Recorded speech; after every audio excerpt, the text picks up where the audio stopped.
Hello everyone, রোশনাই ধারাবাহিকের আজকের পর্বে দেখতে পারবেন পুলিশ অফিসার ফিঙ্গারপ্রিন্টস কালেক্ট করতে এসে বলে, দেখুন আপনারা কিন্তু কেউ কোনো রকম বাধা দেবেন না, এক এক করে আসুন, কোঅপারেট করুন। জাহ্নবী ভয় পেয়ে থাকলে রাজা বলে, কেন আপনারা কি হুমকি দিচ্ছেন, জোর করে ফিঙ্গারপ্রিন্টস নেবেন?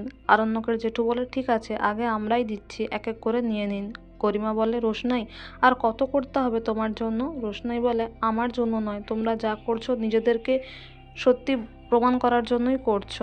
আর আমার সাথেই কেন এরকম হয় বলো তো? কেনই বা তোমরা বারবার আমাকে এরকম ফাঁসাতে চাইছো? তনুশ্রী বলে, অফিসার এবার আপনারা চলে যান, সকলের তো ফিঙ্গারপ্রিন্টস নেওয়া হয়ে গিয়েছে। কিন্তু অফিসার বলে, আরেকজনের বাকি আছে। জাহ্নবী বলে, কেন, একজন না দিলে কি হবে, সবাই তো দিল।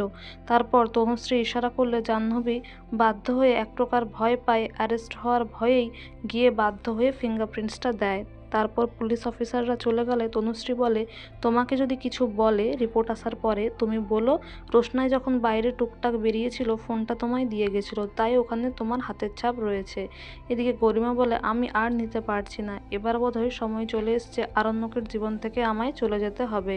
জাহ্নবী তো একটু সাহস পেয়েই বলে, ভয় পেও না গরিমা, তুমি হাল ছাড়লে কি করে হবে, আমি আরেকটা প্ল্যান করেছি, এবার আমি আর ধরা পড়বো না।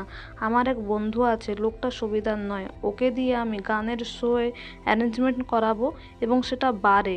আর মিনিকে রোশনাই নিয়ে যাবে, কেননা লালন গানের দায়িত্ব, অনুষ্ঠানের দায়িত্ব এখন মিনের সকল দায়িত্ব রোশনাইকেই দিয়েছে। তারপর রোশনাই না জেনেই ওখানে যাবে আর আরণ্যকের সামনে প্রমাণ করব মিনিকে নিয়েও বারে গেছে, ব্যাস তাহলেই আমাদের কাজ হয়ে যাবে।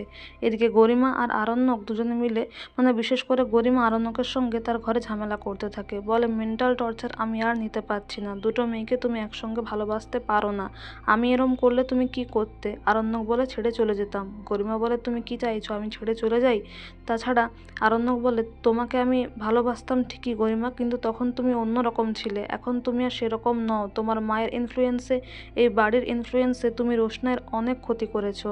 তাই আগের গরিমা হলেও আমি ভাবতাম, কিন্তু এখন তুমি সম্পূর্ণ বদলে গেছো। এদিকে গরিমা আরণ্যকের অশান্তি চলছে, এটা শুনতে পায় রোশনাই, আর বারান্দা থেকে সে দেখে এটাই ভাবে যে আমাকে ভোরেই সকলের চোখের আড়ালে এই বাড়ি থেকে চলে যেতে হবে, তবেই স্যারজি সংসারটা করতে পারবেন, আর আমার দিদির সংসার আমি ভাঙতে পারবো না।